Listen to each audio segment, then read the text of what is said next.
ఈ సందర్భాన్ని ఉద్దేశించి పరిశుద్ధ గ్రంథంలో నుండి ఒక చిన్న వాక్య భాగాన్ని చదువుకొని దాంట్లో నుండి కొన్ని మాటలు మనం నేర్చుకుందాం. యోబు గ్రంథము 14వ అధ్యాయము మొదటి 4 వచనాలని చదువుకుందాం.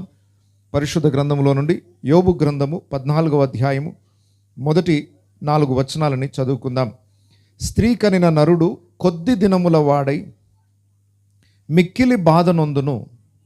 పువ్వు వికసించినట్లు వాడు పెరిగి వాడిపోవును. నీడ కనబడకపోవునట్లు వాడు నిలువక పారిపోవును. అట్టి వాని మీద నీవు కనుదృష్టి ఉంచి ఉన్నావు. తీర్పు నొందుటకై నన్ను నీ ఎదుటికి రప్పించి ఉన్నావు. పాప సహితునిలో నుండి పాపరహితుడు పుట్టగలిగిన ఎంత మేలు. అందరం తల్లు వచ్చినట్లయితే చిన్న మాట ప్రార్థన చేసుకుందాం. సర్వాధికారి అయిన మా ప్రియ పరలోకపు తండ్రి, నిజముగా నీవు గొప్ప దేవుడు, భూమి ఆకాశములను సకల సృష్టిని సృష్టించిన సృష్టికర్తవు.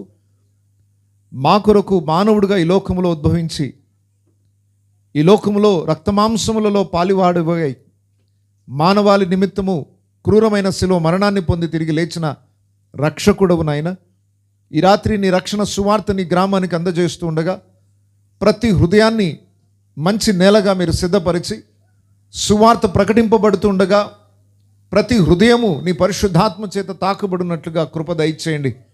జీవము కలిగిన నీ మాట ప్రతి హృదయాన్ని వెలిగించాలని కోరుచున్నాను.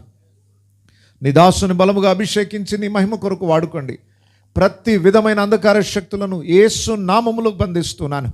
దేవా, ఈ స్థలమందు నీ సన్నిధి, నీ ప్రసన్నత మా మధ్యలో ఉంచండి. ఈ వినికిడి ద్వారా ఈ శబ్దం ఎక్కడి వరకు వినబడుతుందో ప్రతి హృదయాన్ని అయ్యా నీ వెలుగులోనికి మార్చుమని, నీ వెలుగుతో నింపుమని యేసు పరిశుద్ధ నామములో ప్రార్థిస్తున్నాను తండ్రి, ఆమెన్.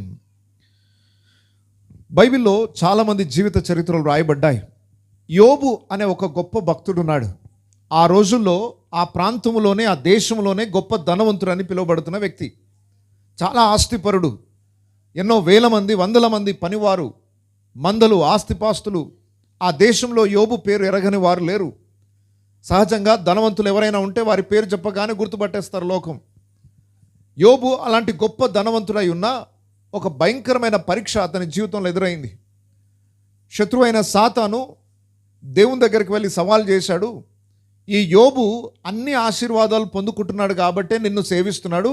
కొన్ని కష్టాలు వస్తే దేవుణ్ణి కూడా దూషించి దేవుణ్ణి వదిలేస్తాడు ఆయన అని సాతాను దేవునితో సవాల్ చేసినప్పుడు దేవుడు అన్నాడు, నీకు చేతనైనంత వెళ్ళి ఆయనను శోధించవచ్చు. యోబుకి నువ్వు ఎన్ని కష్టాలైనా పెట్టు, ఆయన నన్ను విడిచిపెట్టాడు అని దేవుడు సవాల్ చేశాడు. దాన్ని బట్టి సాతాను యోబుని శోధించి యోబు యొక్క 10 మంది పిల్లలు ఒకే రోజు చనిపోయారు. యోబు యొక్క ఆస్తి అంతా ఒకే రోజు కోల్పోయాడు. ఆయన శరీరం అంతా భయంకరమైన వ్యాధితో, పుండ్లతో నిండిపోయింది.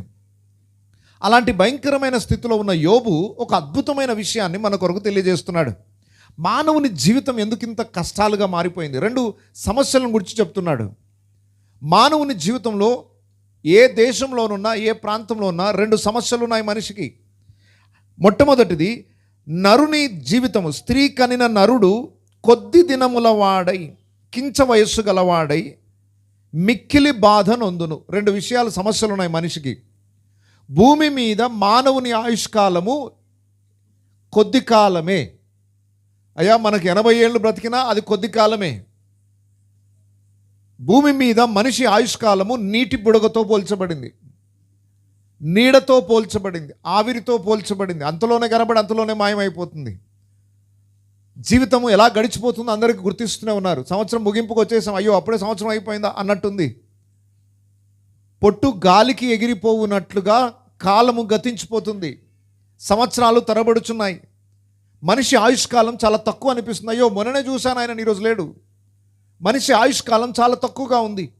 దీర్ఘాయువు కావాలని ప్రతి మనిషి కోరుకుంటాడు. ఎవరు చావును కోరుకోరు, త్వరగా చచ్చిపోవాలని ఆశించరు. ఎక్కువ కాలం బ్రతకాలని మనిషి ఆశిస్తాడు. ఒకప్పుడైతే అసలు దేవుడు మానవుని సృష్టించినప్పుడు మరణం అనేదే లేదు. మొట్టమొదటి మానవుడైన ఆదాము అవ్వని దేవుడు సృష్టించినప్పుడు చావు అనేదే లేదండి. ఎంత మంచి జీవితం మానవునికి ఇచ్చాడు దేవుడు. దేవుడు ఒరిజినల్ డిజైన్లో మానవుని నిర్మించిన విధానములో ఏ లోపము లేని సమయమున యుగయుగములు బ్రతుకున్నట్లుగా దేవుడు మనిషిని సృష్టించాడు. ఏ బాధ లేని వాడిగా మనిషిని సృష్టించాడు. కానీ ఈ రెండు సమస్యలు మనిషి జీవితంలోనికి ఎలా ప్రవేశించాయి? మరి యుగయుగములు బ్రతకాల్సిన మానవుడు, మరణమే లేకుండా జీవించాల్సిన మానవుడు ఎందుకు చచ్చిపోతున్నాడు ఈరోజు? రెండవది, ఆ ఉన్న కొద్ది కాలమైనా ప్రశాంతంగా బ్రతుకుదాం అనుకుంటే ఆ ఛాన్స్ కూడా లేదు. మీకు డబ్బున్నా డబ్బు లేకపోయినా ప్రశాంతంగా మాత్రం బ్రతకలేరు. 100% చెప్తున్నాను. ప్రతి మానవుని జీవితంలో సుఖము దుఃఖము కలిపి దేవుడు జతపరిచి ఇచ్చాడు. సుఖాన్ని కొంత అనుభవిస్తాడు, అంతలోనే దుఃఖం వస్తుంది. ఇంకా చెప్పాలంటే మనిషి సుఖించే సమయం కన్నా దుఃఖించే కాలమే ఎక్కువ. సహజంగా మనిషికి దుఃఖ దినాలే ఎక్కువ. దేవుడు తయారు చేసినప్పుడు, మానవుని సృష్టించినప్పుడు ఈ రెండు లేవు. చావు లేదు, బాధ లేదు. మరి ఈ రెండు ఎలా ప్రవేశించాయి మనిషి జీవితానికి? ఇది దేవుడు చేసిన తప్పు కాదు, మానవుడు చేసుకున్న తప్పు. ఏం తప్పు చేశాడట? బైబిల్లో చాలా స్పష్టంగా వ్రాయబడింది, ఆజ్ఞ అతిక్రమమే పాపము. దేవుడు చెయ్యకూడదు అని చెప్పిన పనిని మానవుడు ఎప్పుడైతే చేస్తాడో దాన్నే ఏమంటారు? పాపము అంటాం. దేవుడు చేయకూడదు అన్న పనిని మానవుడు ఎప్పుడైతే చేశాడో పాపము అనేది ప్రవేశించింది. ఆజ్ఞను అతిక్రమించాడు మానవుడు. దేవుడు అన్నాడు, మీరు ఇలా సృష్టింపబడ్డారు, మీరు ఈ తప్పు చేయొద్దు అని దేవుడు ఆజ్ఞ ఇచ్చాడు. తప్పు చేసిన రోజు నిశ్చయముగా మీరు చనిపోతారు అన్నాడు. ఉదాహరణకు చెప్తున్నానండి, కరెంట్ తీగ ఉంది, నేను చెప్తున్నాను కరెంట్ తీగ ముట్టుకోద్దండి, అది ముట్టుకుంటే చచ్చిపోతారు అన్నాను.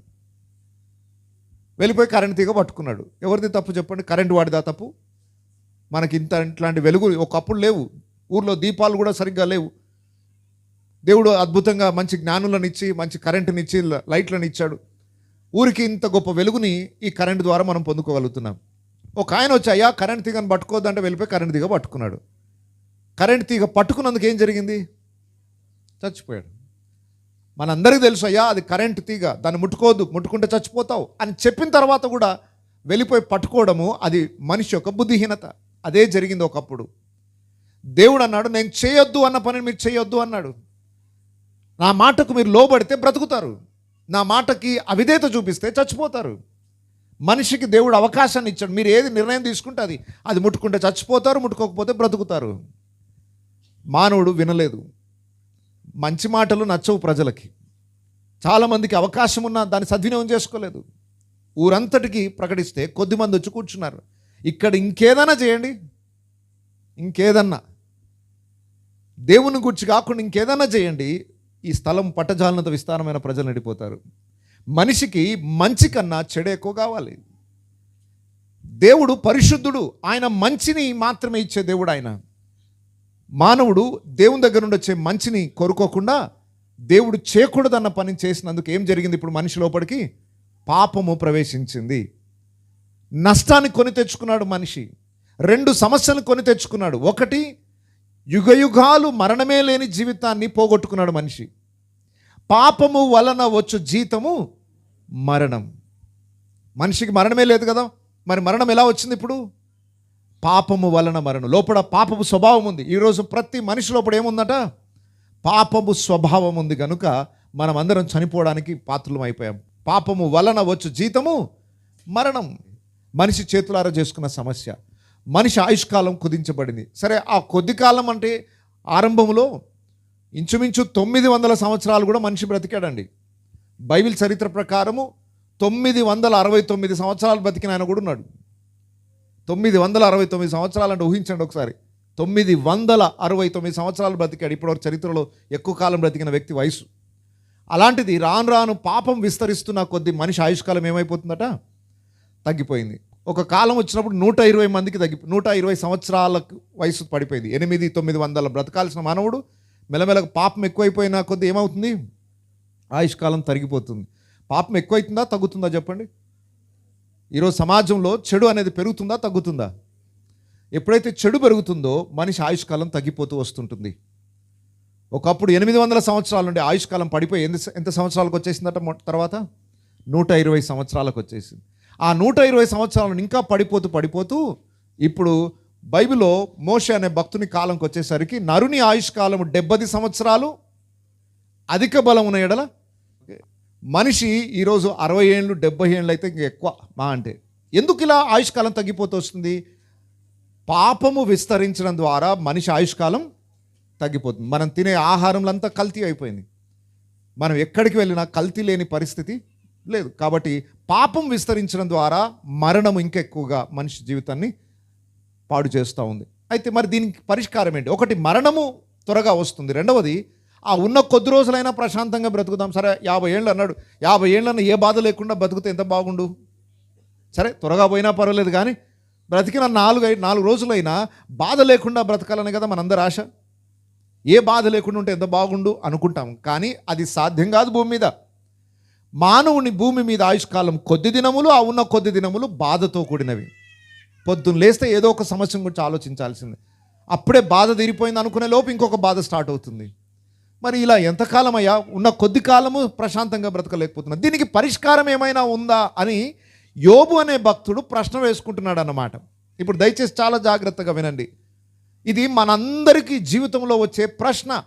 ఒకప్పుడు ఒక భక్తునికి అదే ప్రశ్న వచ్చింది. మానవుని ఆయుష్కాలం కొద్ది కాలములు, ఆ కొద్ది కాలములు బాధను అనుభవిస్తూ బ్రతకాలి. దీనికి విరుగుడు ఏమైనా ఉందా? మరలా నేను మరణమే లేని జీవితాన్ని జీవించే ఆ భాగ్యం దక్కుతుందా నాకు? దాన్ని నిత్య జీవము అని పిలుస్తారు. నిత్య జీవము అంటే అర్థం ఏంటంటే ఇక మరణమే లేని జీవితం. యుగ యుగములు మరలా మానవుడు బ్రతికే అవకాశం ఉందా? నిత్య జీవం కావాలి. రెండవది, బాధ లేని జీవితం కావాలి. ఈ రెండు మానవుడు మరలా తిరిగి పొందుకునే అవకాశం ఉందా అంటే ఉంది.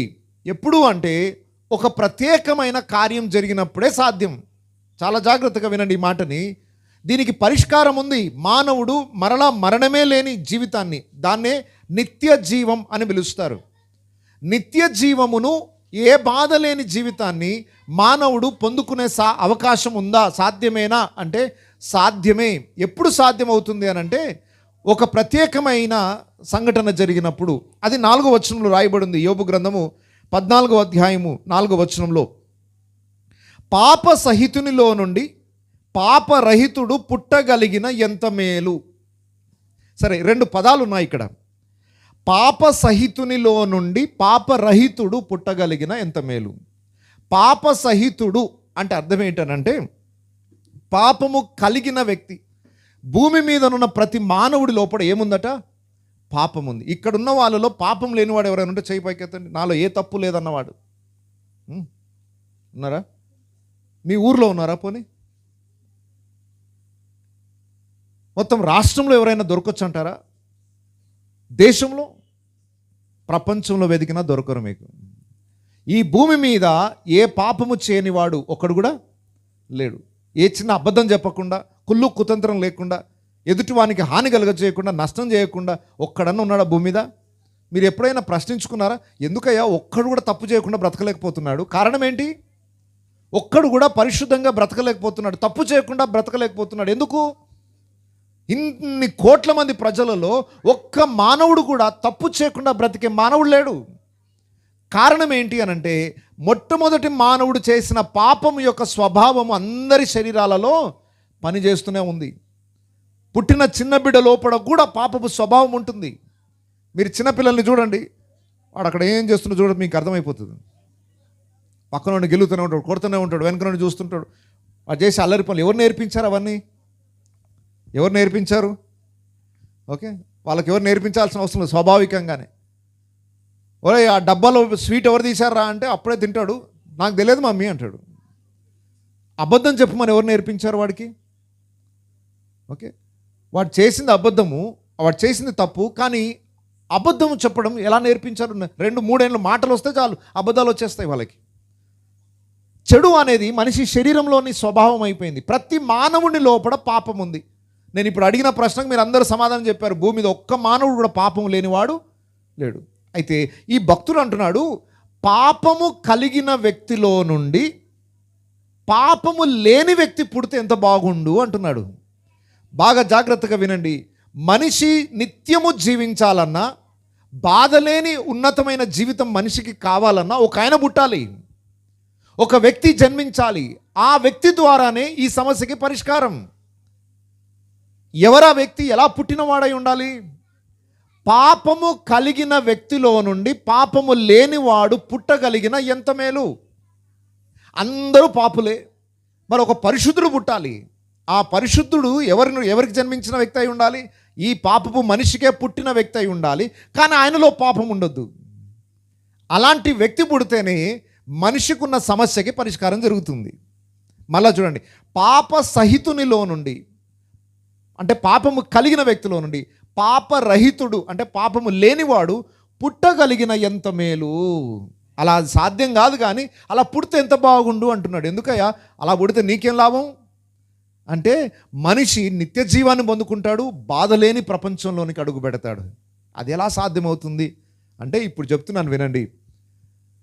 భూమి మీదనున్న మనుషులందరూ పాపము చేశారు.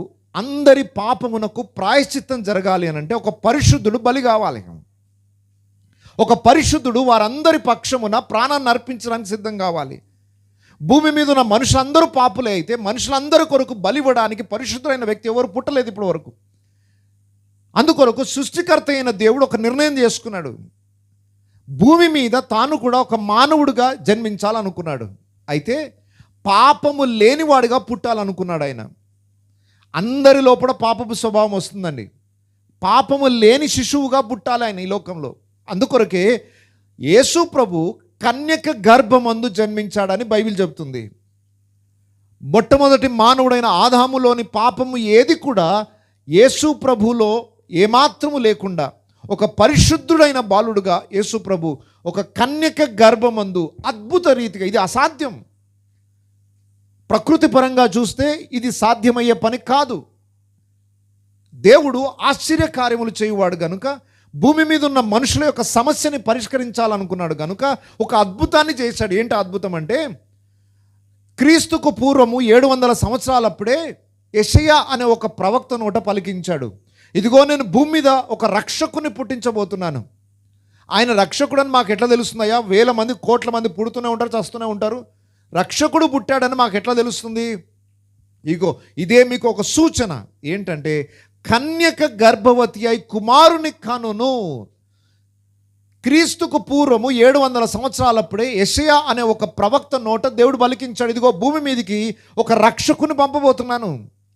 ఆ రక్షకుని ద్వారా మానవునికి విమోచన జరుగుతుంది. ఆయననే రక్షకుడని మేము ఎలా గుర్తుపట్టవచ్చు? కన్యక గర్భవతి అయి కుమారుని కనును. ఖచ్చితంగా యేసు ప్రభు ఈ లోకంలో పుట్టే సమయమున మరియా అనే ఒక కన్యకని ఎన్నుకొని దేవుడు తన దూతని పంపాడమ్మా, సృష్టికర్త అయిన దేవుని కుమారుడు నీ గర్భమందు జన్మించబోతున్నాడు. ఆ మాట వినగానే ఒక్కసారి ఉలికిపడింది ఆమె. అయ్యా, నేను ఇంకా వివాహం చేసుకోలేదు, ఏ పురుషుడు నన్ను ఇంతవరకు ముట్టలేదు, నేను ఎలా గర్భము ధరించి కుమారుని కనగలుగుతాను? ఆ మాటకి దూత ఇచ్చిన సమాధానం ఏంటంటే, లేదు లేదు, సర్వోన్నతుడైన దేవుని శక్తి ద్వారా నీకు కుమారుడు అనుగ్రహించబడతాడు. ఆ పుట్టబోయే కుమారుడు పరిశుద్ధుడు, రక్షకుడు, దేవుని కుమారుడు అని పిలువబడతాడు. దయచేసి గమనించండి, యోబు ఒక ప్రశ్న వేసుకున్నాడు. పాపము కలిగిన వ్యక్తిలో నుండి పాపము లేనివాడు పుట్టగలిగిన ఎంత మేలు అన్న మాటకు జవాబు వచ్చేసింది. ఈ భూమి మీద అందరూ మానవులు పాపము కలిగిన వారే, కానీ ప్రపంచ చరిత్రలో పాపము లేనివాడిగా ఉన్న ఒకే ఒక్క వ్యక్తి యేసు ప్రభు. ఆయన పరలోకమును విడిచిపెట్టి భూమి మీదికి రక్తమాంసములు గలవాడిలాగా మనలాగనే ఈ లోకంలోనికి వచ్చి పాపము లేని వ్యక్తిగా ఈ లోకంలో జీవించాడు. యేసు ప్రభు 33.5 సంవత్సరాలు ఈ భూమి మీద జీవించాడు. మనలాగనే ఆహారం తీసుకున్నాడు, మనలాగనే మనం ఎదుర్కొనే అన్ని శోధనలు, మనం ఎదుర్కొనే అన్ని లోకాశలు అన్నిటినీ జయించి పాపము లేనివాడిగా జీవించి చూపించాడు. ఇది ఏ మానవునికి సాధ్యం కాదండి. ఈ లోకంలో ఎంతోమంది మహానుభావులను పిలువబడగలిగిన వాళ్ళు ఉన్నారు, ఎంతోమంది కాళ్ళ దగ్గర మొక్కించుకున్నారు, ఎంతోమంది గొప్ప వాళ్ళని పూజింపబడ్డారు. కానీ పాపము లేనివాడుగా ఉన్న ఒకే ఒక వ్యక్తి విశ్వమంతటిలో, ప్రపంచమంతటిలో, ప్రపంచ చరిత్రలో ఉన్న ఒకే ఒక వ్యక్తి ఎవరు అనంటే యేసు ప్రభు మాత్రమే. ఆయన సవాలు చేశాడు, నా యందు పాపం ఉన్నదని ఎవరైనా నిరూపించగలరా? సవాల్ చేశాడు ఆయన. ఆ రోజుల్లోనే ఆయన ఈ భూమి మీద 2000 సంవత్సరాల క్రితము మానవుడిగా సంచరిస్తున్న సమయంలోనే ఒక్క తప్పు కూడా ఆయనని వేలెత్తి చూపించే అవకాశాన్ని ఇవ్వలేదు. ఎందుకంటే ఆయన పాపము లేనివాడు, పరిశుద్ధుడు. సృష్టికర్త అయిన దేవుడు అన్నవాడు పరిశుద్ధుడై ఉండాలి. పాపము చేసేవాడు దేవుడు కాదు, తప్పు చేసేవాడు దేవుడు కాదు, అన్యాయం చేసేవాడు, అబద్ధం చెప్పేవాడు, మూర్ఖమైన పనులు చేసేవాడు, మనలాగానే అన్ని చేష్టలు చేసేవాడు దేవుడు కాదు. దేవుడు అన్నవాడు పరిశుద్ధుడై ఉండాలి. అయితే ఆయన ఎక్కడో మన కనబడని స్థితిలో ఉండకుండా మనలాంటి ఒక శరీరాన్ని ధరించుకొని మనలాంటి రక్తమాంసులు గలవాడిగా ఒక తల్లి గర్భమందు, ఒక కన్యక గర్భమందు ఈ లోకానికి వచ్చాడు. ఆయన ఈ లోకానికి ఒక మానవుడిగా వచ్చిన ఆ రోజే క్రిస్మస్ అని ఈరోజు మనం జరుపుకుంటున్నాం. ఈ కార్యక్రమం ఎందుకంటే అయ్యలారా, మనకు ఒక శుభవార్త. మనకున్న ఈ కొద్ది ఆయుష్కాలాన్ని నిత్య జీవంగా మార్చబోయే దేవుడు వచ్చాడు. బైబిల్లో చాలా స్పష్టంగా రాయబడింది, యేసు ప్రభు నశించిన దానిని వెదకి రక్షించడానికి వచ్చాడు. మనకున్న పెద్ద సమస్య పాపములు. యేసు ప్రభు ఎందుకు ఈ లోకానికి వచ్చాడంటే ఆయన్నే వారి పాపముల నుండి వారిని రక్షించడానికి. రక్షకుడు. యేసు అన్న పదానికి ఇంతకుముందుకు యాదగిరి గారు చెప్పారు. యేసు అనగా రక్షకుడు. దేని నుండి రక్షిస్తాడయ్యా మమ్మల్ని? వారి పాపముల నుండి వారిని రక్షిస్తాడు. యేసు నమ్ముకుంటూ వచ్చే లాభం ఏంటి అని అంటే వారిని పాపములు కడిగి పరిశుద్ధులనుగా మారుస్తాడు. ఆయన ప్రతి మానవుని కొరకు ఆయన శిలువపై మరణించి రక్తాన్ని గార్చి ప్రాణం పెట్టి మన స్థానంలో ఆయన శిక్షను అనుభవించాడు. మరణాన్ని గెలిచి 3వ రోజున తిరిగి లేచాడు. కనుక యేసు ప్రభు పరలోక రాజ్యానికి ఒక నిచ్చెనలాగా, ఒక జీవమును కలిగిన మార్గంలాగా ఆయన సిద్ధపడ్డాడు. కనుక యేసు ద్వారా ప్రతి ఒక్కరూ పాప క్షమాపణ పొంది పరలోక రాజ్య వారసులు కాబోతున్నారు. ఎందుకు ఈ క్రిస్మస్ సెలబ్రేషన్? ఎందుకు ఈ క్రిస్మస్ అని అంటే మనకు రక్షకుడు పుట్టాడు. దేని నుండి రక్షించడానికి చెప్పండి? మనము బాధలు అనుభవించడానికి, మరణం అనుభవించడానికి మూల కారణం ఏంటి చెప్పండి? పాపం. మనిషి ఎన్నైనా చెప్పండి, ఏ లోకంలో ఎంతమంది ఎన్నైనా ఇవ్వగలుగుతారు. డాక్టర్స్ చాలా వరకు వైద్యం చేయగలుగుతున్నారు. ఈరోజు ఎన్నో సమస్యలను డబ్బుతో తీర్చుకోగలుగుతున్నాం. ఒకే ఒకటి మానవుడు తన సొంత శక్తి చేత చేయలేని పని ఏంటో తెలుసా? వారి పాపాలను కడుక్కోలేడు, వారి పాపము నుండి విడుదల పొందలేడు. అది దేవుడు మాత్రమే చేయాల్సిన పని. అది యేసు ప్రభు 2000 సంవత్సరాల క్రితం మానవుడిగా ఈ లోకానికి వచ్చి మన కొరకు ఆయన శిక్షను అనుభవించి మనందరికీ పాప క్షమాపణ కలుగజేశాడు. బైబిల్లో చాలా స్పష్టంగా రాయబడింది, యేసు రక్తము ప్రతి పాపముల నుండి మనలను పవిత్రంగా చేస్తుంది. ఈ రాత్రి ఒక గొప్ప శుభవార్త ఏంటంటే, ఎవరెవరైతే యేసు ప్రభునందు విశ్వాసం ఉంచుతారో, ఎవరి హృదయాలు కడగబడతాయో, యేసయ్యా నాలో ఈ పాపం ఉంది, నన్ను క్షమించు అని దేవుని దగ్గర పశ్చాత్తాపడి ఆ పాపాన్ని ఒప్పుకొని విడిచిపెడతారో, నమ్మి బాప్తిస్మము పొందుతారో వారు రక్షింపబడతారు అని బైబిల్ రాయబడింది. రక్షింపబడటం అంటే అర్థం ఏంటంటే, ఈ భూమిని విడిచిపెట్టిన వెంటనే దేవుని రాజ్యములో మనం ప్రవేశిస్తాం. పరలోకమందు మన జీవితము అక్కడ ప్రారంభమవుతుంది. ఇక ఎవరెవరైతే పరలోక రాజ్య వారసులు అవుతారో వారికి మరలా మరణం అనేది లేదు. రెండవది, అసలు సమస్య ఏంటి? ఆ ఉన్న కొద్ది కాలం కూడా మనిషి బాధను అనుభవిస్తున్నాడు కదా. మనకు కావాల్సింది అందులో ఏంటి? ఏ బాధ లేని జీవితం కావాలి. దయచేసి గమనించండి, ఈ భూమి మీద ఉన్నంత వరకు మాత్రం అది సాధ్యం కాదు. బాధ లేని జీవితం, ఇక్కడే 100 ఏళ్ళు 200 ఏళ్ళు బ్రతకాలని కోరికలు కోరుకున్నారా? అది సాధ్యం కాదు. మీరు ఎన్ని తిన్నా ఏం చేసినా మీ ఆయుష్కాలను పొడిగించుకోలేరు. అది సాధ్యం కాదు. ఈ భూమి మీద బాధ లేని జీవితం ఉండదు. మీరు కోట్లు సంపాదించినా కన్నీరు విడవక తప్పదు. అన్నీ ఉన్నవాడు బాధపడాల్సిందే, ఏమీ లేనివాడు కూడా బాధపడాల్సిందే. మరి ఏంటి దీనికి పరిష్కారం అంటే, ఈ భూమిని విడిచిపెట్టి వెళ్ళిపోయి ఒక రోజు రాబోతుంది. ఇది శాశ్వతమైన స్థలం కాదు. భూమి మీద నువ్వు ఎంత బలవంతుడవైనా, ఎంత ధనవంతుడవైనా, ఎంత పేరు ప్రఖ్యాతలు కలిగిన వాడైనా ఈ లోకాన్ని విడిచిపెట్టి వెళ్ళిపోవాలి. అయితే ఎక్కడికి వెళ్తాం? మనందరికీ తెలుసు, చనిపోయిన తర్వాత స్వర్గము, నరకం ఉంది. స్వర్గములో యుగయుగములు మరలా చావు లేని జీవితాన్ని జీవించబోతున్నాం, బాధ లేని జీవితాన్ని జీవించబోతున్నాం. బైబిల్లో రాయబడింది, దేవుడిచ్చే స్వర్గంలోట ఇక కన్నీరు ఉండదు, వ్యాధులు ఉండవు, మరణం ఉండదు, శాపం ఉండదు, దుఃఖం ఉండదు. యుగ యుగములు దేవునితో కలిసి ఆనందించే ఆ గొప్ప భాగ్యాన్ని ఇవ్వడానికే యేసు ప్రభు ఈ లోకానికి వచ్చాడు. యేసునందు విశ్వాసం ఉంచువారు నిత్య జీవము పొందుతారు. ఏం పొందుతారు చెప్పండి? నిత్య జీవం అంటే అర్థం ఏంటి? ఇక చావే లేని మరలా ఇంకొక ప్రపంచంలో అడుగు పెడుతున్నారు. ఎవరైతే యేసునందు విశ్వాసం ఉంచారో, ఇంకా పాపముతోనే జీవితాన్ని కొనసాగించి పాపంతోనే ముగిస్తారో, ఇక్కడ అయిపోయింది అనుకోకండి స్టోరీ, ఇంకొక స్టోరీ స్టార్ట్ అవుతుంది. ఇక్కడ బాధలే కాదు, మరణం తర్వాత పాపముతోనే చనిపోతే నిత్య నరకాగ్ని గుండం. అది కూడా ఒక్కరోజు 2 రోజులు కాదు, యుగ యుగములో అగ్ని ఆరదు, పురుగు చావదు. ఇప్పుడు అవకాశం దేవుడు మన చేతిలోకి అప్పగించాడు. ఇదిగో సమస్య మీ దగ్గర ఉంది, పరిష్కారం ఏంటో చెప్పాను. ఇష్టం ఉన్నవాడు అంగీకరించవచ్చు, ఇష్టం లేనివాడు తృణీకరించవచ్చు. ఇప్పుడు ఒక జబ్బు వచ్చిందండి, ఒక మందు తీసుకొచ్చి ఇచ్చాను, మీకున్న జబ్బు పోగొట్టుకోవాలంటే ఈ మందు వేసుకోండి అని చెప్పాను. వేసుకుంటే బాగుపడతావు, వేసుకోకపోతే మందు ఇవ్వడం డాక్టర్ పని ఏంటి? ట్యాబ్లెట్ రాసి ఇస్తాడు, నువ్వు వేసుకుంటే బాగుపడతావు, లేకపోతే నీ ఇష్టం, నీ కర్మ. ఆయన చేయాల్సిన పని ఆయన చేశాడు. నువ్వు వైద్యుని దగ్గరికి వెళ్ళావు, వైద్యుడు నీకు ఇవ్వాల్సిన మందులు ఇచ్చాడు, దాన్ని వాడుకోకుండా బాగు కాకుండా ఉంటే నీవే నష్టపోతావు. ఈ రాత్రి ఇక్కడ కూర్చున్న మనందరికీ దేవుడు ఒక పరిష్కారాన్ని ఇస్తున్నాడు. నువ్వు నిత్యము జీవించాలని దేవుని ఆశ. ఈ భూమిని విడిచిపెట్టిన తర్వాత దేవునితో పాటు యుగయుగములు బ్రతకాలని దేవుని ఆశ. ఆ విధంగా జీవించే అవకాశాన్ని యేసు ప్రభు మనకు కలుగజేయడానికి లోకానికి వచ్చాడు.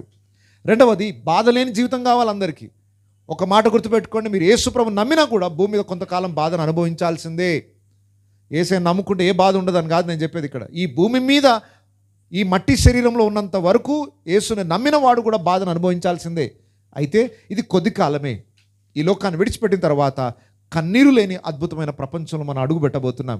ఈ కొద్ది కాలంలో పరిశుద్ధతను కాపాడుకుంటే, పాపం చేయకుండా దేవుని భక్తిలో జీవించినట్లయితే, ఈ కొద్ది కాలం నీ ఇష్టానుసారంగా నీవు జీవించకుండా, నీ చెడు అలవాట్ల నుండి, నీ పాప బంధకాల నుండి నువ్వు విడుదల పొంది పరిశుద్ధుడైన దేవుని దగ్గరికి వస్తే నీ బ్రతుకు మారుతుంది.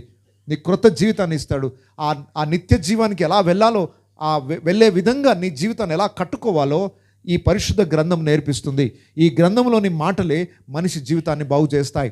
ప్రపంచంలో ఎన్నో రకాల మాటలు ఉన్నాయి, కానీ జీవితాన్ని మార్చగలిగే మాటలు, బోధ ఈ యేసు ప్రభు బోధ మాత్రమే. ఎందుకంటే ఆయన ఒక్కడే పరిశుద్ధుడు కనుక మనల్ని బాగు చేయాలంటే ఆ పరిశుద్ధుడే బాగు చేయాలి.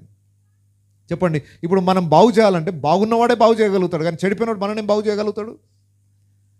ఈ విశ్వమంతటిలో పరిశుద్ధుడిగా ఉన్న ఒకే ఒక్క వ్యక్తి యేసు ప్రభు. ఆయన తప్ప మనిషి జీవితాన్ని బాగు చేసేవాడు ఇంకెవరు లేరు.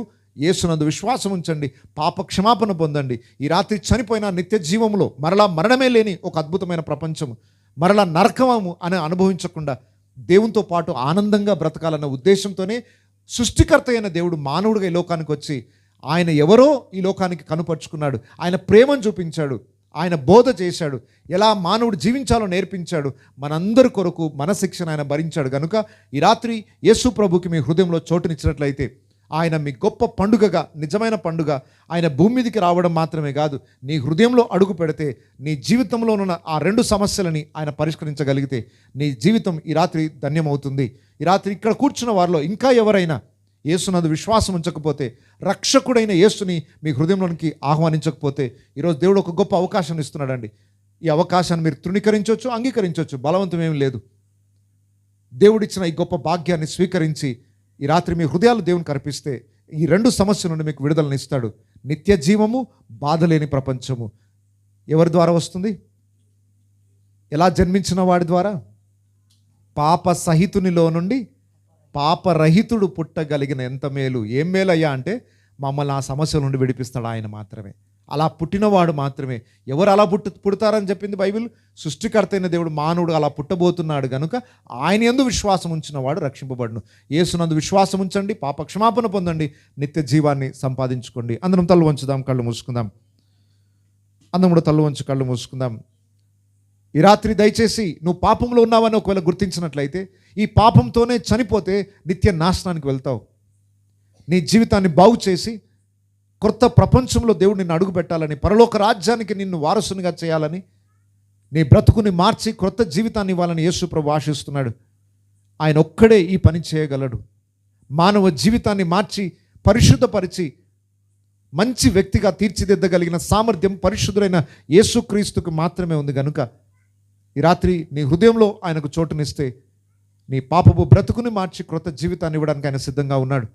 ఈ లోకానికి యేసు ప్రభు వచ్చాడు, కానీ నీ హృదయంలోనికి అడుగుపెట్టిన నాడు నీకు నిజమైన పండుగ.